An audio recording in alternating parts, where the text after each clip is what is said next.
March 3rd, 1943. 1000 hours. A Japanese convoy of 16 ships is moving through the Bismarck Sea toward Lae, New Guinea. 8 transports, 8 destroyers. The convoy is carrying 6,900 soldiers of the Imperial 51st Division, fuel, ammunition, and supplies for the Japanese garrison that has been holding Lae against Allied pressure for months. The convoy commander, Rear Admiral Masatomi Kimura, has taken the northern route through the Vitiaz Strait, specifically to avoid the air cover that dominates the southern approaches. He has not taken a route that avoids the 5th Air Force. At 10,000 feet, B-17s begin their level bombing runs and score a few hits. At 3,000 feet, Australian Beaufighters come in low and strafe the convoy's anti-aircraft positions, suppressing the gunners and forcing every crew member behind armor who can find it. Then something happens that no ship commander in the Imperial Japanese Navy has been briefed on, trained for, or encountered before in the entire history of naval warfare. 12 B-25 Mitchells drop to 200 feet above the water. At 200 feet, the horizon is visible under the superstructures of the Japanese destroyers. The B-25s are flying lower than the bridges of the ships they are attacking. Each B-25 approaches at 240 miles per hour. Its 8 forward-facing .50 caliber guns firing continuously, sweeping every exposed deck position on the target vessel from 300 meters out. The AA gun crews that the Beaufighters had not suppressed cannot depress their weapons far enough to track an aircraft this low. The guns that can track it cannot stay on it long enough to fire a sustained burst at an aircraft crossing their field of view in under 2 seconds at this distance. At roughly 150 meters from the target's hull, each pilot releases 2 bombs. The bombs hit the water and skip. They skip across the surface of the Bismarck Sea like stones thrown by a child across a flat lake. Each skip decelerating the bomb slightly and dropping its trajectory. The final skip carrying it directly into the hull plating at or below the waterline with the full kinetic energy of an object weighing 500 pounds that has been traveling at 240 miles per hour. The delay fuse activates. The pilot pulls up and over the ship's superstructure at a height that later crews will describe as close enough to see the expressions on the faces of the Japanese sailors below them. The bomb detonates inside the hull. By nightfall on March 4th, all 8 transports and 4 of the 8 destroyers are on the bottom of the Bismarck Sea. Of the 6,900 soldiers the convoy was carrying, fewer than 1,200 will reach New Guinea alive. The rest are dead in the water, some from the attacks themselves, some from the Allied aircraft and PT boats that were directed to prevent rescue operations, a decision whose moral complexity has been debated since the day it happened. What is not debatable is the result. A single convoy had been destroyed with a technique that the United States Navy had considered theoretically valid, operationally impossible, and suicidal for the crews attempting it. The Navy had not been entirely wrong. What changed between theoretically impossible and actually executed over the Bismarck Sea was not the courage of the crews, though the courage required to fly a medium bomber at 200 feet, at 240 miles per hour toward a destroyer firing everything it had, was not a trivial component of the operation. What changed was a specific set of modifications to a specific aircraft, developed by a specific general in Brisbane, Australia, who had spent 6 months arguing with the Navy about whether his idea would work before he simply went ahead and proved it did. Skip bombing was not an American invention. It was not a new idea in 1943. The principle behind it was demonstrably ancient.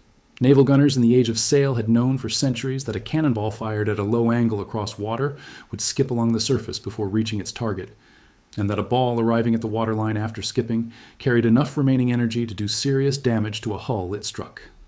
The technique had been used deliberately in fleet engagements where the geometry of approach favored a grazing trajectory over a direct one. What had not been done, what every operational planning staff that examined the idea in the 20th century had concluded was not feasible, was delivering this effect with an aerial bomb dropped from a fast-moving aircraft at low altitude against a target that was actively shooting back. The specific problems were enumerated in Navy analyses conducted before the war and in the first year of Pacific operations. A bomb released from altitude traveled in an arc determined by its weight, its drag profile, and its release velocity. To arrive at the water surface at an angle shallow enough to skip rather than plunge, roughly 5 to 15 degrees from horizontal, the releasing aircraft had to be flying very low and very fast at the moment of release. The combination of low and fast placed the aircraft within the effective range of every weapon on the target vessel. At the same moment, it was trying to aim accurately enough to skip a bomb into a specific section of hull. Additionally, a bomb that skipped successfully and struck the hull below the waterline detonated while the releasing aircraft was still in the immediate vicinity. The delay fuse that would give the crew time to escape had to be calibrated precisely. Too short, and the aircraft was destroyed by its own weapon. Too long, and the bomb sank deep enough that the explosion lost its effective coupling with the hull. The Navy's conclusion, reached by competent analysts working from accurate data, was that the combination of precision required for accurate release, exposure to defensive fire during the low approach, and the fusing problem made skip bombing an operational dead end. General George Kenney, commanding the 5th Air Force in the Southwest Pacific, reached a different conclusion for reasons that had nothing to do with the Navy's analysis and everything to do with the specific situation he was in. Kenney's problem in the summer of 1942 was not abstract. It was measured in the specific ineffectiveness of every aerial weapon he had available against Japanese shipping in the waters around New Guinea and the Solomons. High-level bombing from B-17S, which was what the Army Air Forces had trained for, and what the heavy bomber groups arriving in theater were equipped to do, produced hit rates against moving ships that ranged from dismal to catastrophic. The fundamental geometry of dropping a bomb from 20,000 feet onto a ship moving at 20 knots in open water was not forgiving. A ship that altered course or speed after the bomb was released, something that any ship's captain under attack was motivated to do, moved out from under the bomb's trajectory in the time the bomb took to fall. Hit rates against moving ships in actual Pacific operations in 1942 were below 2% in many engagements. Torpedo attacks from low-level aircraft produced better results when they connected, but the approach profile for a torpedo run, slow, straight, level, at low altitude for an extended period, presented the attacking aircraft with the same fire exposure problem that the Navy's skip bombing analysis had identified, without the speed advantage that skip bombing's high-velocity approach provided. American torpedo bomber losses at Midway in June 1942, all 15 Devastator torpedo bombers of VT-8 shot down without scoring a hit, had illustrated the problem with undeniable clarity. Kenney needed a technique that combined the waterline impact of a torpedo with an approach fast enough to limit the defender's effective firing time. He needed it from a platform he actually had available in theater, and he needed it to be executable by crews who could be trained on it in weeks rather than years. Skip bombing from modified B-25s matched every requirement if it could be made to work. The critical word was if. Kenney assigned Major William Benn to develop and test the technique, working with a small group of pilots at a base outside Townsville, Australia, in the fall of 1942. The testing was empirical in the most literal sense. They flew B-25s at various altitudes and speeds toward a target barge, released bombs with various fusing configurations, and observed what happened. What happened, consistently, was that bombs released at 150 to 250 feet altitude at speeds between 220 and 260 miles per hour, with the aircraft aimed directly at the target, skipped off the water surface, and struck the target hull at or below the waterline. The number of skips before impact varied with release point and altitude, but the essential geometry was reproducible. The bombs arrived at the hull, traveling primarily horizontally, with the kinetic energy of a fast-moving heavy object, and the shaped water column produced by a below-waterline detonation transferred far more energy to the hull structure than an equal explosion at or above deck level. The fusing problem was solved by selecting delay fuses calibrated to 4 to 5 seconds, enough time for an aircraft traveling at 240 miles per hour to cover over 500 meters from the release point before detonation, clearing the target ship's superstructure and placing the aircraft at survivable distance from the explosion. The defensive fire problem was solved partially by the aircraft's speed and, more decisively, by a modification to the B-25's armament that Kenney championed against resistance from aircraft modification standards he technically had no authority to override. The standard B-25C and D Mitchell carried a glazed nose position for a bombardier, functionally useless for skip bombing, since there was no high-altitude bomb run requiring a Norden sight, and the glazed nose added weight and drag. Kenney had the bombardier position removed and replaced with additional forward-firing .50 caliber machine guns. The specific configuration varied across modified aircraft, but the fully developed Strafer version of the B-25 that Kenney's modification depots produced carried between 8 and 14 forward-firing .50 caliber M2 Browning guns, 4 in the nose, 4 in a solid nose package, replacing the glazed position, and additional guns in underwing pods. Every gun fired in the direction the aircraft was pointed, at the target the pilot was flying toward. The tactical concept behind this armament was precise. The skip bombing run began approximately 1,000 meters from the target vessel, with the pilot in a straight-line approach at masthead height. At 1,000 meters, all forward-facing guns opened fire simultaneously. The volume of fire, 8 to 14 M2s at a combined rate of 6,800 to 11,900 rounds per minute, swept every exposed deck position on the target from the moment the B-25 entered effective range. Anti-aircraft gun crews that were being strafed at 1,000 meters, 800 meters, 600 meters, and 400 meters by 14.50 caliber machine guns were not aiming their weapons effectively. The physical requirement of maintaining aim while under concentrated fire from an aircraft traveling at 240 miles per hour and closing fast was beyond what most gun crews could execute. Those who could were dealt with by the sheer volume of rounds arriving in their position. The approach that the Navy's analysis had correctly identified as suicidal, slow, level, low, directly toward a ship firing everything it had, became manageable when the aircraft was fast enough to cross the target's effective fire envelope in under 5 seconds, armed heavily enough to suppress those gun crews from 1,000 meters out, and specifically designed to fly this mission rather than modified from a platform optimized for something else. The modification of the B-25 for the strafer mission had an additional consequence that Kenney's teams discovered during testing, and that proved as important as the forward armament itself in the specific conditions of Pacific naval operations. The weight removed by eliminating the bombardier position, combined with a reduction in bomb load to the 2 skip bombs that the technique required, reduced the B-25's gross weight on the mission profile sufficiently to improve its low-altitude performance characteristics. An aircraft that had been optimized for medium-altitude operations was slightly more responsive at 200 feet than its design specification predicted, and slightly faster in the approach configuration that the skip bombing run demanded. This improvement was not dramatic. It was the difference between adequate and good and low-level handling characteristics. In the specific geometry of a masthead attack, where the pilot needed to hold precise altitude, aim, and speed simultaneously while under fire and with a 500-pound bomb that had to be released within a 50-meter window to skip correctly, the difference between adequate and good in aircraft handling was a meaningful operational variable. The crews who flew the first operational skip bombing missions reported that the modified B-25 felt more manageable at masthead height than they had expected from an aircraft of its size, and that the firing run from 1,000 meters to release point gave them enough time to make small corrections to their approach line without the aircraft resisting those corrections in ways that introduced error into the release. The release window, the specific range band within which a bomb had to be dropped to arrive at the target hull at the correct angle and velocity, was approximately 100 to 200 meters from the target, varying with airspeed and altitude. This was a window that a pilot holding 240 miles per hour could traverse in under 2 seconds. Within 2 seconds, at masthead height, with guns firing and the target ship filling the windscreen, the pilot had to decide whether his approach line was correct and release or abort. The pilots who could make that decision correctly, consistently, at 240 miles per hour and 200 feet, were not numerous. Kenney's training program identified them through a process that was essentially selection by demonstrated capability. Pilots flew the profile against target barges until their release mechanics produced consistent skip and hit, and those who could not develop the technique to the required standard were assigned to other missions. The group that emerged was small, technically proficient, and aware that what they were doing had been assessed by institutional authority as not survivable. The Battle of the Bismarck Sea, from March 2nd to 4th, 1943, was the first large-scale operational test of skip bombing under combat conditions.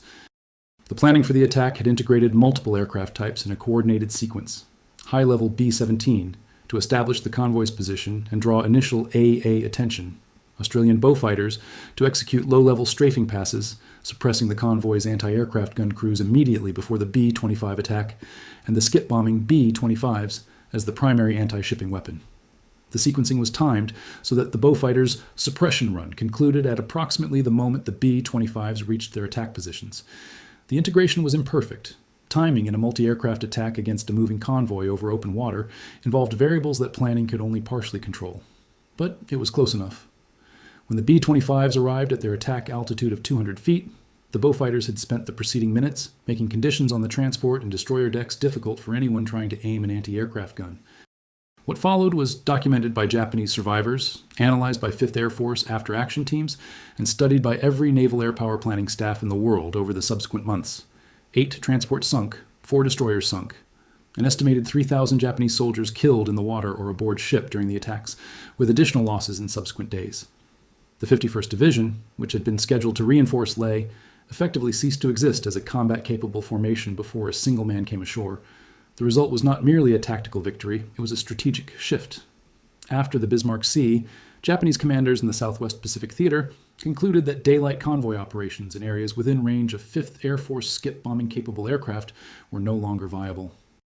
Reinforcement of the New Guinea garrison had to be accomplished by submarine or fast destroyer runs at night, both of which had dramatically lower cargo capacity than the convoy system the Japanese had been relying on. The supply situation in the New Guinea garrison deteriorated steadily after March 1943, contributing directly to the eventual collapse of the Japanese position on the island. A technique that the Navy had assessed as operationally impossible had ended Japanese convoy operations in a significant portion of the Pacific theater. The first unexpected part of this story concerns what the B-25's design had to do with why skip bombing worked. The Mitchell was a medium bomber, not a purpose-built anti-shipping aircraft, not a torpedo bomber, not a naval strike aircraft by any design specification.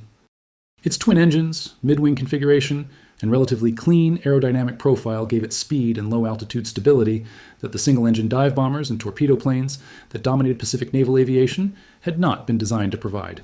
The specific combination of speed, load capacity, and handling characteristics that made skip bombing viable happened to match what the B-25 provided, not because the B-25 was designed for the mission, but because the mission parameters that made skip bombing work aligned with what the B-25 could do. Kenney had not chosen the B-25 for skip bombing after an analytical survey of available aircraft matched to mission requirements. He had chosen it because it was the aircraft he had in theater in the quantities and condition to execute the mission. The fit between the aircraft and the technique was partly fortuitous. The B-25 happened to be fast enough, stable enough at low altitude, and large enough to carry the armament modifications that made the approach survivable. The parallel to other improvisational developments in the Pacific and European campaigns is direct. The Cullen hedgerow cutter was built from German beach obstacles because that was the steel available. The P-38's asymmetric fuel tank configuration was improvised because the ferry tanks available were not matched pairs. The B-25 Strafer was built from a medium bomber because that was the aircraft available. In each case, the constraint of working with existing equipment rather than ideal equipment had not produced a compromise solution. It had produced a solution that was specifically adapted to what was available, and that worked. The second unexpected part of this story is about what the Japanese Navy did in response. After the Bismarck Sea, Japanese naval commanders conducted their own analysis of skip bombing and reached conclusions about its limitations that were technically accurate. The technique required a straight-line approach at constant altitude and speed for the final approach, making the attacking aircraft predictable during the most dangerous phase of its run. Directed AA fire from multiple guns, timed to concentrate on the approach vector could, in theory, destroy attacking aircraft before they reached release range. In practice, the Japanese response was limited by the same constraint that skip bombing exploited. The aircraft was moving too fast for fire control solutions, based on standard anti-aircraft tracking procedures. The predictable approach vector helped defenders less than the analysis suggested because the prediction was only useful for fire that could be aimed and released fast enough to intersect a target moving at 240 miles per hour at 200 feet, and the window for that intersection was under 2 seconds. Japanese attempts to develop coordinated AA defense against skip bombing improved over time, but never achieved the effectiveness that the analytical model predicted. The actual outcome of attacks against Japanese shipping with skip bombing technique through 1943 and 1944 continued to produce loss rates among the attacking aircraft that, while real and not trivial, were substantially lower than the Navy's pre-war assessment had predicted for any approach to anti-shipping attack under defended conditions. The third unexpected part of this story is the simplest one, and it is about a calculation that Kenney made before the Bismarck Sea that the institutional analysis had never made. The Navy's assessment that skip bombing was suicidal had been based on an accurate calculation of the risk to each individual aircraft attempting the technique against a defended target. That calculation was correct. Skip bombing was more dangerous for the attacking crew than high-level bombing or most other attack profiles available against shipping.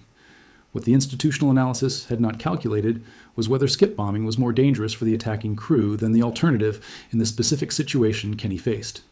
High-level bombing against moving ships produced hit rates below 2%. Torpedo attacks in the Pacific in 1942 and early 1943 were producing crew loss rates that exceeded the loss rates Kenney's analysis predicted for skip bombing. The alternative to skip bombing was not a safer technique that also worked.